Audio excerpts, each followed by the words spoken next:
চিরদিনই তুমি যে আমার সিরিয়ালের আসল ম্যাজিক হলো আর্য চরিত্রটি, যা জিতু ছাড়া একেবারেই সম্ভব ছিল না।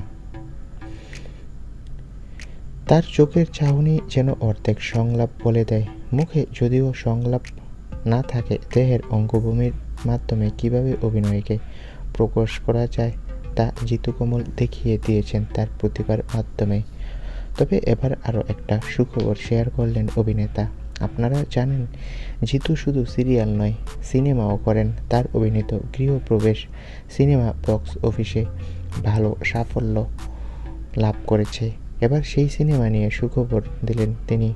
গৃহপ্রবেশ সিনেমাটি এবার আসছে হইচই প্ল্যাটফর্মে, তাই যারা মিস করেছেন তারা দেখে নিতে পারেন হইচইতে জিতু আর শুভশ্রীর গৃহপ্রবেশ সিনেমা। ফেসবুকে নিজেই ঘোষণা করলেন অভিনেতা। তো বন্ধুরা, তোমাদের কার কার জিতুর অভিনয় ভালো লাগে কমেন্ট করে জানাও। ধন্যবাদ।